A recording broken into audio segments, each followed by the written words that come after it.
Hey everybody, it's Ivan. I figured I'd do a quick voiceover of this time lapse. I was making a template today.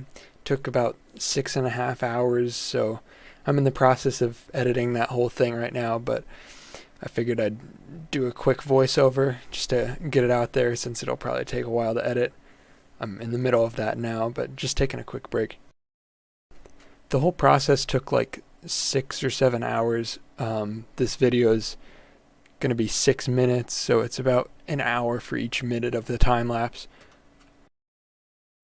A lot of people don't realize that most of the time that goes into making the proxies is in the templates that you use to actually make the proxies rather than each individual one.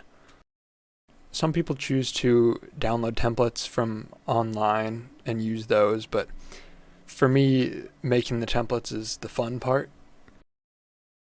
You get to be creative about where you put different pieces of information, try to optimize the best way to maximize art, maximize readability, that kind of stuff. It's definitely an interesting design medium. So at this point in the time lapse, I've finished the black border around the edge. I'm currently working on the color bar that goes around it, which later in the time lapse I'm going to cut out part of it. Just dropped in the textures to make it not look as flat. I've got the text fields, the type bar, title bar, power and toughness. Now I'm adding in the different colors, text box. It's all fairly rough at this point, but I go back in and polish it later. I think I'm about to start cutting off the frame. The whole idea behind this frame is that all the important information is at the bottom, so you don't really need a frame at the top. And then I just centered the title, and for this one I put you'll see in a minute when I add the mana symbols, but I put the mana in the top right again. In a lot of my frames it's towards the bottom, but people expect to see it in the top right, so that's where I put it on this one. I wanted to keep the title centered, and that's kind of an issue because if the title's centered and the mana is horizontal, then they'll run into each other. You'll run out of space. So the way I solved that on this one was arranging the mana in a vertical orientation, which I think is an interesting solution. Doesn't really sacrifice readability that much. I posted something on my Instagram last night and people seemed to like it. So I ended up just going with the vertical mana. I personally really like it. It's an interesting solution. So that's what I'm adding in the time lapse right now. So what I'm doing now is cutting out a little section of the bar at the bottom where I've got the power and toughness and the type. I thought it looked kind of strange with all that empty space, so I thought this little modern notch kind of iPhone looking thing, I thought it would be sort of interesting to try, and I ended up liking it. I modify it a little later, but it's an interesting uniqueness of this frame, I think. Now I'm going in and adding the legendary header, which I don't actually need for this card because it's Vengevine. Vengevine's not a legendary creature, but I'll make an Omnath later in the time lapse as well. And there's the foil stamp at the bottom. For this one I didn't make it an ellipse. I made it a sort of a rounded rectangle to mimic the title and the type bars, and also to fit it in the thinner bottom frame without it popping up and getting in the way of the type bar. Here I'm redoing the notch. I did it in a way that didn't make a ton of sense before.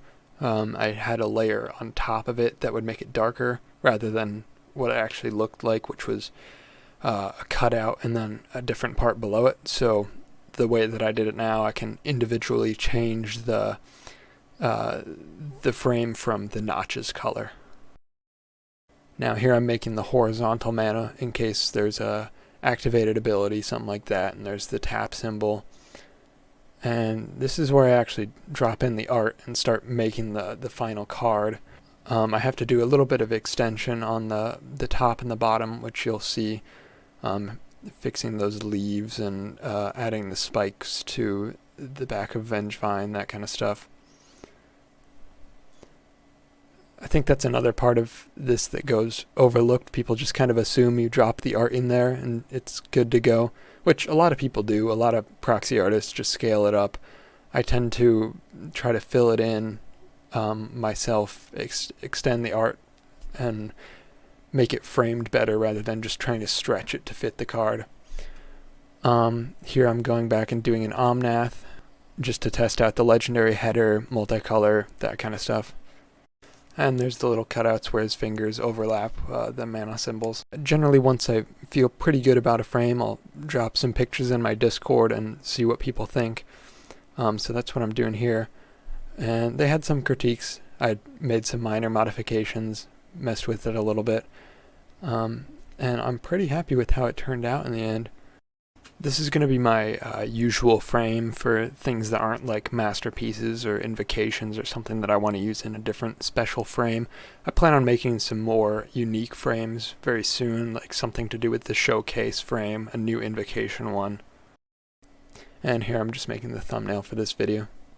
I'm working on editing the full length of that to something like 20-30 minutes of my actual process. Hopefully that'll be helpful for those of you interested in making proxies, and somewhat interesting for those of you who just like them.